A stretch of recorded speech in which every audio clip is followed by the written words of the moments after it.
India आप तक समाचार, कड़वा लेकिन सच। विश्वास सदियों का, विरासत अपनों की, हर पीढ़ी जिसे पहचाने वो चमक रतनलाल सिबाफना ज्वेलर्स की।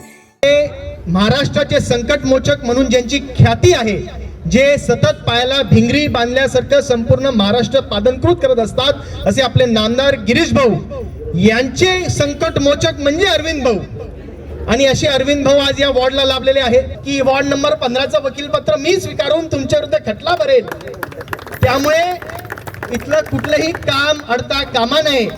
ये कोई राजनीतिक नारा नहीं है, ये कोई मंच से दिया गया भाषण नहीं है और ना ही ये किसी चुनावी पर्चे की पंक्ति है। ये तारीफ है और ये तारीफ की है सांसद और वरिष्ठ अधिवक्ता उज्ज्वल निकम के सुपुत्र अधिवक्ता अनिकेत निकम ने। अनिकेत निकम इन दिनों जलगांव में हैं, चुनिंदा मित्रों के साथ और भारतीय जनता पार्टी महायुति के उम्मीदवारों के प्रचार में। वे सिर्फ गलियों में घूम नहीं रहे, वे सिर्फ हाथ नहीं मिला रहे, बल्कि अपनी वाक चतुराई से, अपने शब्दों से लोगों के मन को छूने की कोशिश कर रहे हैं। प्रभू श्री रामांचा त्यागाचं प्रतीक म्हणजे भगवा, बजरंगबली हनुमानजींचं शक्तीचं द्योतक म्हणजे भगवा, छत्रपती शिवाजी महाराजांच्या स्वराज्याचं विचार म्हणजे भगवा आणि छत्रपती संभाजी महाराजांचं बलिदान म्हणजे भगवा। त्यामुळे भगवा हा कुठलाही धर्माच्या विरोधात नाही, तर भगवा हा आपला आहे, तुमचा आहे, सगळ्यांचा आहे। भगवा हा सर्व धर्म समावेशक आहे। प्रभाग क्रमांक 15 के लक्ष्मीनगर इलाके में जब नागरिकों से संवाद के दौरान अनिकेत निकम ने अरविंद देशमुख का परिचय कराया, तो उनके शब्द अरविंद देशमुख के लिए सिर्फ परिचय नहीं बल्कि सम्मान बन गए।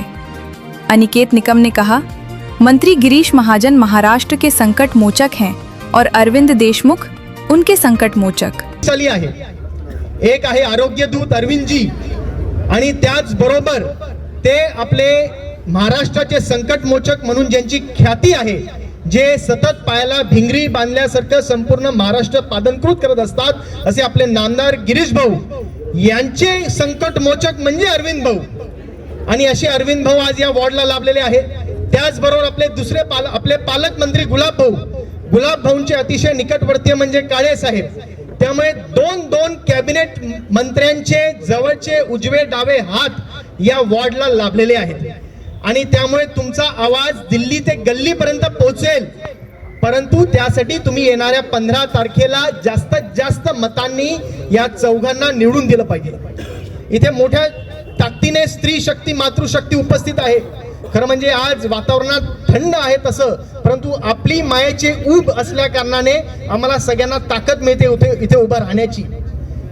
की दोन बंधूंना, दोन पक्षांच्या नेत्यांच्या बंधूंना अतिशय बंधुप्रेम उफाळलंय आणि ते बंधुप्रेम उफाळल्या कारणाने ते एकत्रितपणे आलेले आहे, परंतु त्यांच्याकडे ना विजन आहे, ना विचार आहे आणि ना कुठला विवेक ठेवून ते काम करतायत। आणि त्यामुळे आज आपल्याकडे हे जे उमेदवार लाभलेले आहेत, हे विजन आहे, यांच्याकडे विचार आहेत आणि हे विवेकी देखील आहेत। आपल्याकडे एखादा उमेदवार मत देत असताना किंवा त्याला निवडून देत असताना आपण आपल्या मनाच्या ठाई हा विचार ठेवला पाहिजे कि हा उम्मीदवार उपलब्ध असणार का नहीं। उन्होंने आगे कहा, अगर आप इस प्रभाव से अरविंद देशमुख को जीत दिलवाते हैं तो आपके सभी काम सुगम होंगे, क्योंकि अरविंद देशमुख हमेशा सेवा में रहा है और आगे भी सेवा में ही रहेगा। नहीं, मी काही वेळापासून या चौघा उमेदवारांसोबत फिरतोय, मग अरविंद भाऊ असतील किंवा बालानी साहेब असतील, यांचे फोन सतत वाजत असतात आणि यांच्याकडे दोन फोन आहेत आणि प्रत्येक फोन मध्ये 2 नंबर आहेत। त्यामुळे ते संपूर्णपणे मी तुम्हाला खात्री देतो की हे चौघचे चौघ उमेदवार सातत्याने तुमच्यासाठी उपलब्ध असतील, तुमच्या कामासाठी तत्पर असतील। आणि मी त्यांना हे देखील बोललो की मी वकील आहे आणि पेशाने वकील असल्या कारणाने जनतेचं वकीलपत्र देखील मी स्वीकारतो। जसं तुम्हाला आता जनतेची वकिली वॉर्ड नंबर 15 मध्ये करायची आहे आणि जर तिथे कुठेतरी तुम्ही कसुरी झाली, मी त्यांना हेही सांगितलं की वॉर्ड नंबर 15चं वकीलपत्र मी स्वीकारून तुमच्या विरुद्ध खटला भरेल। त्यामुळे इथलं कुठलंही काम अडता कामा नये। इस दौरान अरविंद देशमुख ने नागरिकों से सीधा संवाद किया। लोगों ने अपनी समस्याएं रखीं, सड़क, पानी, नाली और रोजमर्रा की परेशानियां। अरविंद देशमुख ने सभी को आश्वस्त किया कि आने वाले समय में यदि महानगर पालिका पर भाजपा महायुति की सत्ता आती है तो इन समस्याओं का समाधान मार्गस्थ किया जाएगा। तुम्हाला एक सांगतो बरं का, या ठिकाणी जे काय जे पूर्वी झालं असेल मी गिरीश भाऊंचं कार्यालय शिवाजी महाराजांच्या पुतळ्यासमोर त्या ठिकाणी रोज सकाळी 9 ते दुपारी 2 वाजेपर्यंत राहतो। मी सर्व विषयाला मी जबाबदार आहे, माझ्याकडे या, तुमची जर समस्या नाही सुटली तर मग बोला। आता आपल्याला मागच्या विषयात भूतकाळात जायचं नाही, तुमच्या ज्या काही समस्या आहे त्याला झुकणी आहे। आपण सर्व जिल्हा आपण घेऊन बसतो एका ठिकाणी, तुम्ही काळजी करू नका। 25,000 वस्तीचा वाढ आहे,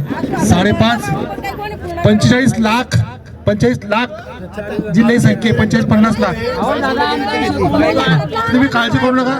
तिथे ठीक आहे, आता सर्व लोक एका जुटीनं काम करू, ते श्रेयवाद वगैरे सोडा विषय, ओके। प्रभाग क्रमांक 15 के महायुति के सभी उम्मीदवार खुद को लेकर आश्वस्त नजर आए। इलाकों में मिल रहे प्रतिसाद के बाद उनका आत्मविश्वास और मजबूत होता दिख रहा है। लेकिन राजनीति में भीड़ दिखना और वोट में बदलना 2 अलग बातें होती हैं। अब देखना ये दिलचस्प होगा कि पीछे और आगे चलती ये भीड़ मतदान के दिन कितनी संख्या में ईवीएम तक पहुंचती है। जलगांव से आनंद शर्मा की रिपोर्ट, इंडिया आप तक न्यूज के लिए। इंडिया आप तक समाचार, कड़वा लेकिन सच।